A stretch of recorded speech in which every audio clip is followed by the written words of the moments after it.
So today I want to start the year with you by teaching you how you can excel in the year 2026.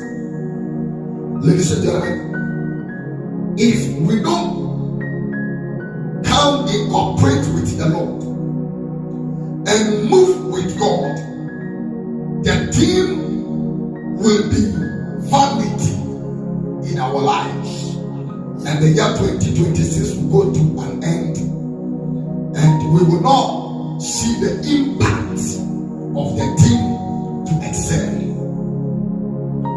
Now, before anybody can excel, you must understand why you need to excel. For you to excel as a person, if not being a Christian, many people rely on certain mediums and certain things to excel. Some believe in themselves to excel.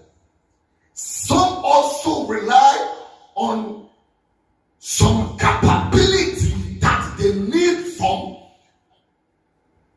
a supernatural source to excel.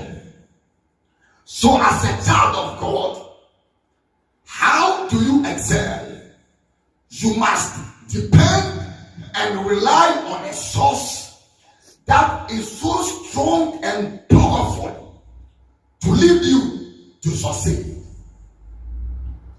If you don't have that access to succeed, everything will be by you and it will be on you. So therefore, today, we want to do some scripture exercise to reveal why and how we need to excel in the kingdom of God and on the earth.